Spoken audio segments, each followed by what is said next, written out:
1947 is a year ingrained into the story of South Asia. To many, it represents the dawn of independence, the end of nearly 2 centuries of British colonial rule. But to millions of others, it remains a story of partition. It was an event that didn't just redraw borders on a map, it redrew the lives, identities, and futures of an entire subcontinent. To understand 1947, we must look back on the decades of the British rule. The colonial strategy of divide and rule had long played on the religious and social tapestries of the region. By the early 20th century, the freedom movement was gaining an unstoppable momentum. However, as the British prepared to leave, the central question changed from when will they leave to who will hold power when they do. The rifts began to deepen. The Indian National Congress envisioned a secular India. On the other hand, the Muslim League grew increasingly concerned about the representation of Muslims in a Hindu-majority state. This tension birthed the two-nation theory. What began as political negotiations in rooms spilled into the streets. The movement for a separate homeland, Pakistan, became a cry. By 1946, the atmosphere was thick with uncertainty and communal friction. The British, eager for a swift exit after the exhaustion of World War II, accelerated the timeline. Sir Cyril Radcliffe, a man who had never set foot in India, was given mere weeks to draw the line. In this project, we will explore the impacts of that line. Cracking India is a tragic story with many detrimental impacts due to the partition of India. The novel shows how people who once lived peacefully together suddenly become divided. Friends and neighbors start to see each other as enemies, not because they've changed, but because of religion and fear. This can be somewhat relatable to the Holocaust. It creates a sense of confusion and betrayal, especially for those who don't entirely have a sense of what is going on. During this time, the scale of violence was massive. It estimated that around 1 million people were killed, and millions more were forced to flee their homes. This helps us understand that the events in the novel reflect a much larger human tragedy. We also see how innocence can be lost. Lenny, a young child, we experience that someone who doesn't fully understand what's happening is still deeply affected by it. Her world goes from safe and normal to one of chaos and fright.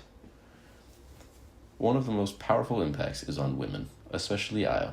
She becomes a victim of the violence, showing how women were often the most vulnerable during this time, being treated as mere symbols rather than people, often subjected to rape, beating, and many more treacherous things.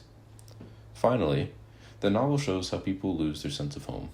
It's not just that they're forced to leave, it's that even if they stay, everything around them feels different. They're under constant threat, they have the potential to be killed, and it's not home anymore.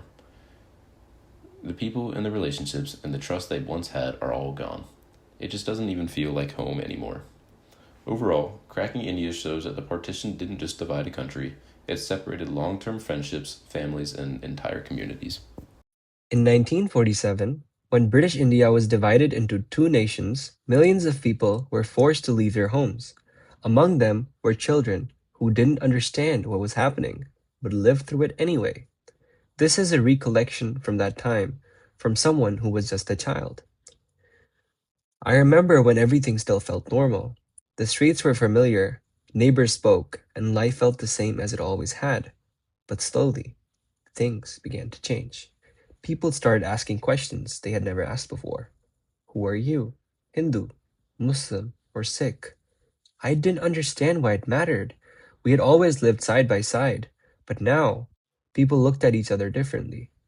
My parents began whispering more. Conversations stopped when I entered the room. At night, I heard stories of attacks, people disappearing, families leaving. I didn't understand it, but I could feel the fear growing. Then one day, we were told we had to leave. Immediately, we packed what we could carry. Not everything, just what mattered the most. I remember looking back at my home and not knowing if it would be the last time I would ever see it. Outside, there were crowds everywhere, people moving, trying to leave. Some were crying, some were completely silent. I remember hearing someone say that the trains were arriving full of bodies. I didn't understand what that meant, but I knew it was something horrible. I held on to my family tightly, afraid that if I let go, I might lose them forever. And even though I didn't understand everything, I knew that nothing would ever be the same again. The partition serves as the background for Babsi Sadhwa's 1988 novel, Cracking India. Cracking India follows the story of Lenny, a young girl, as she navigates life in Lahore in 1947 while partition looms over her and her family. Lenny and her family are Parsi and Zoroastrian, so they're less affected by the violence between Hindus and Muslims and between ethnic groups than most others of the time. She is a Hindu nanny who takes her to meet her friends, who all have different backgrounds and perspectives on the increasing tensions between communities. Here, Lenny is exposed to the diversity of South Asia, but this group of friends breaks up as violence increases in the area. Lenny accidentally reveals that her nanny is Hindu and in their home and inadvertently brings a violent Muslim mob who take her away. Later, it's revealed that Lenny's nanny has been forced into prostitution, but Lenny's family rescues her. Cracking India is unique in that it gives the perspective of an 8-year-old child, so all of the stories of the violence and atrocities that Lenny witnesses are delivered with the innocence of a young girl. Additionally, her background gives her a sense of impartiality, since she has no ties to Hinduism, Islam, or any of the ethnic groups that are in the area. Lenny's story closely mirrors that of the author, Bapsi Sidhwa, who was a young girl who grew up in Lahore during this period as well. She also had polio, just like Lenny. This makes Cracking India a very real depiction of the atrocities that occurred during partition, offering a real-world perspective from someone who lived through the events. Many of the stories that are described in the novel follow what Sidhwa saw in real life as a child, demonstrating how everyone, even young children, were affected by the struggles and the events that occurred during partition. Ever since the partition in 1947, there's been numerous books written and movies made. In literature, works like Train to Pakistan and Tamas clearly show the human cost of the partition.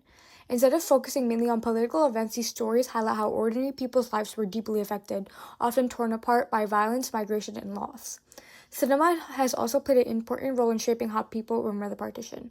Films like Garam Hava and Earth focus on the emotional and social impact of the division, showing how families and communities were affected. More recent films such as Razi and Kesari may not directly show the partition, but they reflect its long-lasting influence between India and Pakistan. And these movies help younger generations understand the long-term effects of the partition. One of the most visible modern expressions of a shared yet divided history is cricket. Matches between India and Pakistan are far more than just sporting events. They carry decades of political tensions and emotional weight. Games and tournaments like the ICC Cricket World Cup or the Asia Cup often feel like symbolic battles watched by hundreds and millions of people. At the same time, cricket has also served as a bridge. There have also been periods of cricket diplomacy where matches were used to ease tension between the two nations. In Indian culture, the partition of India strongly influenced the ideas of nationalism, secularism, and identity. It showed the importance of unity and diversity, but also revealed how easy communal harmony can break. Even today, Bollywood literature and everyday conversations reflect both pride in independence and in the pain of division. Overall, the partition is not just a past event. It still affects people today. It continues to shape stories, films, and relationships, reminding both India and Pakistan of their shared but difficult history. From the massive geopolitical shifts to the personal stories that remain, the partition is not just an event of the past, it is living history. Whether preserved in the pages of our literature or reflected in today's pop culture, these borders continue to shape modern identity. As we look back at 1947, we realize that while the lines were drawn in just a few weeks, the journey toward truly understanding their impact still continues today.